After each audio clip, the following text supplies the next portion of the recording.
Hello বন্ধুরা, আমি শাক গন্ডিল। এখন আমি করবো জিতু আশরাফ পরিচালিত অফিসার ইন ডিউটি, নতুন মালায়ালাম সিনেমা, সেই ছবিটার রিভিউ। এই পার্টিকুলার সিনেমাটার ভালো দিক খারাপ দিক নিয়ে আলোচনা হবে আজকের এই ভিডিওতে।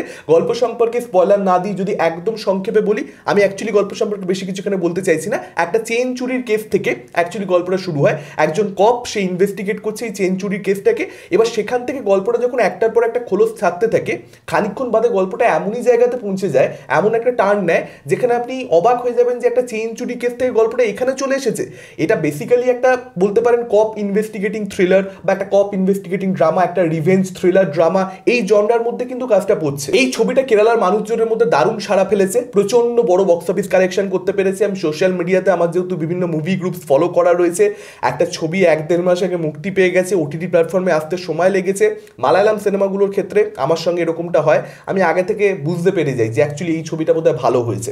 রিভিউ তো আমি পড়ি না, আমি সেটাকে ইগনোর করি। কিন্তু আপনি ইগনোর করলেও একটা ছবি হট করে একটা লেখা চোখের সামনে চলে এলো, আপনার একটা স্ক্রিনে পপ আপ করলো, তখন আপনি কি করবেন, কতটা ইগনোর করবেন? সোশ্যাল মিডিয়াকে তো 1-1.5 মাসের জন্য অফ করে রেখে দেওয়া যায় না। তো এই ছবিটা ভালো হয়েছে, দারুণ কালেকশন করছে, এই কথাগুলো আমি চারিদিকে শুনতে পাচ্ছিলাম। নর্মালি যে মালায়ালাম সিনেমাগুলোর সঙ্গে এরকমটা হয় যে আমি দেখতে পাই, আগে থেকে জানতে পেরে যাই যে হ্যাঁ এটা খুব ভালো হয়েছে। আমি যখন সিনেমাটা দেখি সত্যিকার দেখা যায় যে হ্যাঁ খুব ভালো সিনেমা, যেমন কিষ্কিন্দা কান্ডামের ক্ষেত্রে হয়েছে, রিসেন্টলি পনম্যানের ক্ষেত্রে হয়েছে। আগে থেকে জানতে পেরেছিলাম ভালো, এবং আমি যখন দেখছি আমার যে এক্সপেকটেশন যেটা অলরেডি হাই হয়ে রয়েছে, আমি খুব প্রশংসা অলরেডি চারিদিকে দেখতে পেয়েছি বলে আমি দেখছি যে এক্সপেকটেশন বেশি রাখা সত্ত্বেও সেটা ম্যাচ করে গেছে, ফুলফিল করে দিচ্ছে, এতটাই আসলে ভালো সিনেমা। কিন্তু এই সিনেমার ক্ষেত্রে কিন্তু সেই জিনিসটা হয়নি। এই সিনেমার ক্ষেত্রে আমার এক্সপেকটেশন যেহেতু বেশি ছিল, কোথাও একটা কিন্তু এই সিনেমা সেই এক্সপেকটেশন ম্যাচ করতে ব্যর্থ হয়েছে, এবং আমার যে এক্সপিরিয়েন্স সেটা সত্যি বলতে এক্সট্রাঅর্ডিনারি হয়নি। এবার সেটা কি শুধুমাত্র আমার এক্সপেকটেশন বেশি রাখার জন্যই আমার ছবিটায় খাটো মনে হচ্ছে? ব্যাপারটা সেরকম নয়। আপনারা যদি এই ছবিটা দেখেন, অ্যাকচুয়ালি কিন্তু এটা প্রচন্ড রুটিন একটা ছবি, খুব বেসিক একটা ছবি হয়েছে। এই ছবিটার মধ্যে এক্সট্রাঅর্ডিনারি ওয়াও ফ্যাক্টর সত্যি বলতে আমি কিছু খুঁজে পাইনি, এবং আমার দৃঢ় বিশ্বাস দর্শকেরাও খুঁজে পাবে না। সামহাও এটা বক্স অফিসে সফল হয়ে গেছে, এরকম প্রচুর ছবি আসে যায়, অন্যগুলো হয়তো সফল হয় না। এই সিনেমাটা স্টোরি বেসিক্যালি ওকে ওকে, মানে এখানে অ্যাকচুয়ালি ভিলেন্স রয়েছে, মানে অনেকগুলো আর কি অ্যান্টাগনিস্ট। এবার তাদের যে মোটিভগুলো, সেই মোটিভগুলো বড্ড বেশি দুর্বল। এই ধরনের ছবিতে ভিলেনের মোটিভ যখন স্ট্রং হয়ে যাবে, তখন হল থেকে বেরোনোর সময় অডিয়েন্স বলবে, বা আপনি ওটিটি প্ল্যাটফর্মে দেখা শেষ করলে বলবেন যে হ্যাঁ ভাই গল্পটা ভালো ছিল, কিন্তু মোটিভটা না, মোটিভটা সেরকম জমজমাট নয়, মানে খুব রুটিন লাগে পুরো গল্পটা। আপনি যখন দেখবেন, বা একটা একটা ফ্ল্যাশব্যাক রয়েছে এখানে প্রোটাগনিস্টের, তার একটা অতীত রয়েছে, সেটাও খুব একটা এক্সট্রাঅর্ডিনারি কিছু নয়, সেটাও খুব রুটিন, বা সেটার জন্য যে ইম্প্যাক্ট প্রোটাগনিস্টের উপরে সেটাকে দেখানোর চেষ্টা করা হচ্ছে, ডেভেলপমেন্ট দেওয়ার চেষ্টা করা হচ্ছে, কিন্তু সামহাও না এই ক্যারেক্টারটার সঙ্গে, প্রোটাগনিস্টের সঙ্গে আমি কানেক্ট করতে পারছি না। যখন একটা গল্প আপনার ওকে ওকে, তখন স্ক্রিন প্লে লেভেলে আপনি কতটা ভালো কি করতে পারছেন তার উপরে সবটা ডিপেন্ড করে। একটা ওকে ওকে গল্প নিয়ে ভালো স্ক্রিন প্লে হলে, সেখানে ইমোশনস ওয়ার্ক করা শুরু করে দিলে, সেক্ষেত্রে কিন্তু ছবি ভালো লেগেও যায় অনেক সময়, চেনা জানা গল্প হলেও। এক্ষেত্রে সেটা হচ্ছে না, কারণ স্ক্রিন প্লে রাইটিংটাও এক্সট্রাঅর্ডিনারি কিছু হয়ে যায়নি, সেখানে অনেক ধরনের সমস্যা রয়েছে।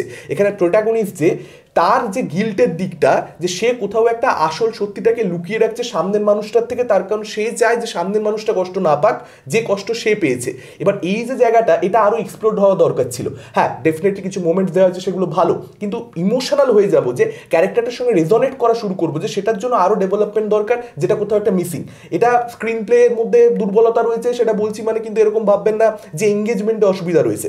মোস্টলি এঙ্গেজিং একটা ছবি হয়েছে, এটা কিন্তু বোরিং ছবি আমি সে কথা বলছি না। হ্যাঁ কিছু জায়গাতে হিয়ার অ্যান্ড দেয়ার একটু বোর করে, কিছু জায়গাতে মনে হয় যে একটু স্ট্রেচড হচ্ছে, একটু একটু ড্র্যাগ করা হচ্ছে, একটু কম্প্যাক্ট থাকতে পারতো, কিন্তু ওভারঅলে আমি এটাকে একটা এঙ্গেজিং ছবির ট্যাগ দেবো। সমস্যাটা হয়ে গেছে ক্যারেক্টার রাইটিং। যখন আপনার গল্প ওকে ওকে, তখন ক্যারেক্টারের সঙ্গে অডিয়েন্সকে রেজনেট করানো, কোথাও একটা কানেক্ট করে দেওয়া, ক্যারেক্টারের জীবনে অডিয়েন্সকে ইনভেস্টেড করে দেওয়া, সেটা প্রচণ্ড বেশি দরকারি। সেখানে এই ছবিটা প্রচণ্ড বেশি সাফার করে না। অ্যান্টাগনিস্টদের ক্যারেক্টারগুলোর মধ্যে আমরা খুব একটা ইনভেস্টেড হতে পারি না, প্রোটাগনিস্ট কোনো কিছু অ্যাকচুয়ালি হয়নি, ক্যারেক্টারগুলো উইক, খুব বেসিক রুটিন ক্যারেক্টার। ছবিতে অনেকটা সময় পার করে যাওয়ার পরবর্তীতে যখন অ্যান্টাগনিস্টদের এন্ট্রি হয়, তখন না খুব ইন্টারেস্টিং লাগে। অ্যান্টাগনিস্টগুলোকে যেভাবে তাদের লুকগুলোকে ডিজাইন করেছে, বা যেভাবে তারা একসঙ্গে জোট বেঁধে সব সময় থাকে, মনে হয় যে এই ক্যারেক্টারগুলো খুব ডেঞ্জারাস কিছু হতে পারে। এই ক্যারেক্টারগুলো এসে যাওয়াতে ছবিটা একদম জমে যাবে। তার আগে অব্দিও ছবিটা ওকে ওকে ছিল, তারা এসে যাওয়ার পরবর্তীতে হঠাৎ করে একটা জান এসে গেছিলো, মনে হচ্ছিল ভালো কিছু এবার হয়তো হবে, সেকেন্ড হাফটা হয়তো এক্সট্রা অর্ডিনারি হবে, কিন্তু সেই জিনিসটাও যে হয়েছে বলতে পারবো না। ক্যারেক্টারসগুলো মানে এনাফ মেটেরিয়াল নেই, মোটিভ যখন উইক হয়ে যায় না তখন ক্যারেক্টার অটোমেটিক্যালি ধপাস করে পড়ে যায়। এবং এখানে প্রিয়মণির যে ক্যারেক্টারটা কিংবা কুঞ্চাকো বোনের যে ক্যারেক্টারটা, এই দুজনের মধ্যে সম্পর্কটাকে আরও ডেভেলপ করা দরকার ছিল, সেই জিনিসটাও করা হয়নি। মেয়ের সঙ্গে বাবার, প্রোটাগনিস্টের মেয়ের সঙ্গে তার যে সম্পর্কটা সেটাকেও ডেভেলপ করা হয়নি। তো রিভেঞ্জের ইমোশন ওয়ার্ক করবে কি করে? দেখুন রিভেঞ্জের ছবিতে ইমোশনটা না প্রচণ্ড, মানে দেখুন যে কোনো ছবিতে অ্যাকচুয়ালি ইমোশন প্রচণ্ড ভাইটাল একটা জায়গা আমি মনে করি।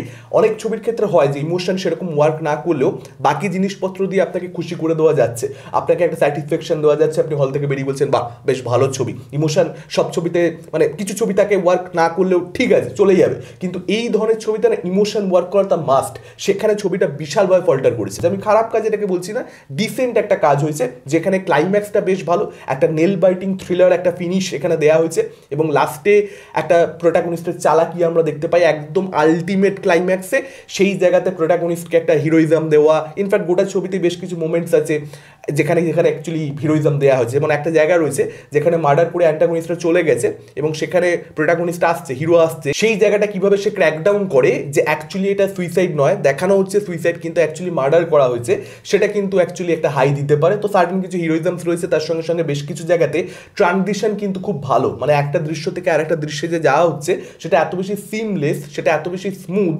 মানে একটা জায়গা রয়েছে যেখানে দুটো দৃশ্যের মধ্যে একটা লোকেশনের প্রোটাগনিস্ট ছিল, পরের দৃশ্যে সে অন্য লোকেশনে যাচ্ছে, ব্যাকগ্রাউন্ডটা যেভাবে চেঞ্জ হয়ে যায়, লোকেশনটা যেভাবে চেঞ্জ হয়ে যায়, এডিটের দ্বারা সেটা যেভাবে করা হয়েছে, ব্যাপক লেগেছে দেখতে, সিরিয়াসলি দুর্দান্ত লেগেছে। আর পারফরমেন্সেস ভালো, দেখুন মালায়ালাম ছবিতে পারফরমেন্সেস ভালো হয়, সেই জিনিসটা এখানেও হয়েছে, যেখানে গল্পটা কনভিন্সিং লাগে, দ্যাটস ইট।